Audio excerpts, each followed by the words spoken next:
You own Apple. You own Microsoft, Amazon, Nvidia, Google. Not like spiritually, legally. You're a shareholder. If you have a 401k, you probably own a piece of every major company in America right now. Which means when those companies make record profits, you profit. And when they announce layoffs to cut costs and boost their stock price, you also profit. In fact, there's a very real sense in which you, the worker, are financially incentivized for your own job to be eliminated. You're not just a participant in the system, you're funding it, voting for it, and getting paid when it works against you. This is the paradox at the center of American capitalism that nobody wants to talk about, and it gets so much worse than you think. Here's a number that doesn't get enough attention. $30 trillion.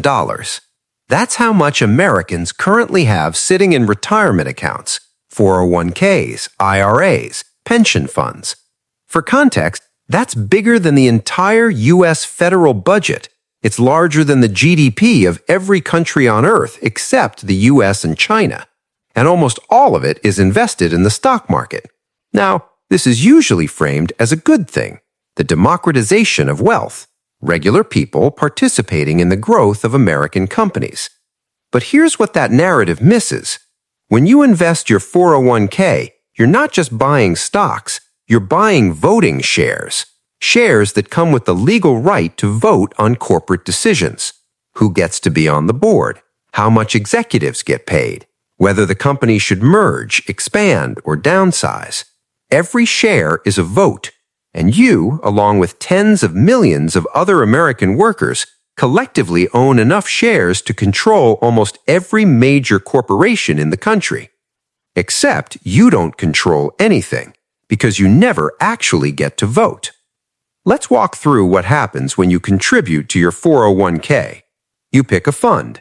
Maybe it's a target date retirement fund. Maybe it's an S&P 500 index fund.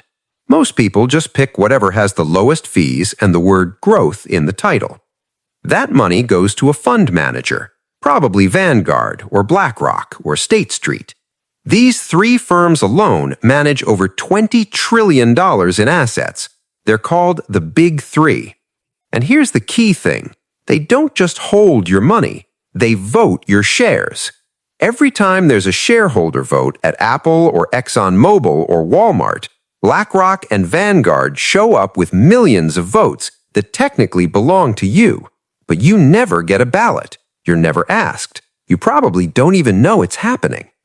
Now, to be fair, this makes sense on paper. You're busy. You don't have time to research every corporate governance issue at 300 companies. So you've essentially given someone power of attorney over your financial voice. But here's where it gets interesting. The Big Three don't vote the way you would vote. They vote the way they think will maximize shareholder value. And shareholder value has a very specific meaning in modern finance. It means short-term stock price growth, which means cost-cutting, efficiency, lean operations, which very often means layoffs. Let's take a real example. In 2023, Meta announced it was cutting 11,000 jobs. 11,000 people, engineers, designers, actual human beings, lost their income. The stock jumped 13% in 2 days. If you had a 401k invested in an S&P 500 fund, you made money that week. You made money because 11,000 people just like you got fired. And BlackRock, using your shares, had voted to keep the board members in place who made that decision. You didn't vote for it, but your money did. Now here's the part that should bother you. The entire justification for this system is that it aligns workers' interests with corporate success. If the company does well, your 401k goes up. If the company struggles, you feel the pain too. Skin in the game, alignment of incentives. But the math only works if you're thinking short term. Let's say you're a 50-year-old worker at a tech company. You've been there 15 years. You make $85,000 a year. Your 401k is maybe $300,000, a decent nest egg. Now let's say your company announces layoffs. They're cutting 15% of the workforce to streamline operations. You lose your job, but the stock goes up 10%. So your 401k just grew by $30,000? Sounds like a win, right? Except you just lost your salary, $85,000 a year. Even if you find another job in 6 months, you've lost over $40,000 in income, plus health insurance, plus stability. That $30,000 401k bump doesn't even come close to covering it. And that's assuming you don't panic and withdraw early, taking the tax penalty. The system is asking you to trade your present economic security for a future retirement account that might grow if the stock market keeps going up. And it's using your own money to make that trade without asking you. Here's the even darker part. The big three know this math doesn't work for you, but it works perfectly for them because they don't just manage your 401k, they manage everyone's 401k, which means they have an incentive to maximize total assets under management, not your individual outcome. If layoffs boost stock prices across the entire market, their funds grow, they collect more fees. Everyone's 401k goes up, a little, except for the people who lost their jobs. But statistically, that's a minority. So the system optimizes for the majority of account holders at the expense of the people who need protection. It's not a conspiracy. It's just math. Cold, efficient, rational math. Now let's zoom out, because this isn't just about individual companies or individual layoffs. This is about who actually controls American capitalism. There's a term for this, passive investing.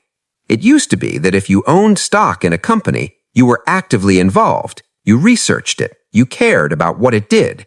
But now, index funds changed everything. Now the big three own a piece of everything. They're the largest shareholder in 90% of S&P 500 companies. They own Coca-Cola and Pepsi, Ford and GM, CVS and Walgreens. They own competitors, entire industries. And because they vote all those shares, they effectively control corporate America, not through conspiracy, through structure.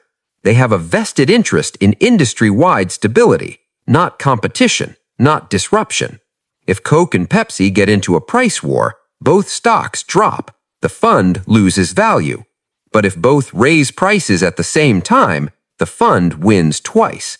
This is why you're seeing less competition, less innovation, more consolidation. It's not because companies aren't trying. It's because the largest shareholders in every industry benefit from everyone playing nice. And those largest shareholders are managing your retirement money. You wanted capitalism. You got coordinated oligopoly with extra steps. Here's the wildest part. This system has made workers complicit in their own disempowerment. Unions used to fight for job security. Now workers are told to prioritize their 401k balance. Employees used to demand long-term investment in training and R&D. Now they check their retirement account and cheer when the company announces buybacks. We've turned the American workforce into a class of people who are simultaneously labor and capital, except they only feel the pain of being labor and they only get the scraps from being capital. The people who actually control the capital, the fund managers, the boardrooms, the executives, they get the lion's share. So what do you do with this information? Honestly, there's no clean answer. You can't just pull your money out of the market. You need to retire someday. You can't vote your shares individually. The system doesn't allow it. You can't opt out of a 401k without sacrificing employer matching and tax advantages. You're locked in. The only real solution would be structural, regulatory. It would require changing the rules about how fund managers vote, or giving workers direct voting rights, or rethinking the entire model of retirement savings in America. But that's not happening anytime soon. So for now, you're stuck in the paradox. You own the companies, but you don't control them. You profit when they cut costs, but you're the cost being cut. You're told this is freedom, ownership, the American dream. But somewhere along the way, we built a system where workers are financially invested in their own precarity, and the people managing that system are making a percentage on every dollar you contribute. Maybe that's just the price of modern capitalism. Or maybe it's time to ask whether a retirement system that bets against your job security is actually working for you at all. The math says it isn't, but your 401k balance says it is. Which one do you believe?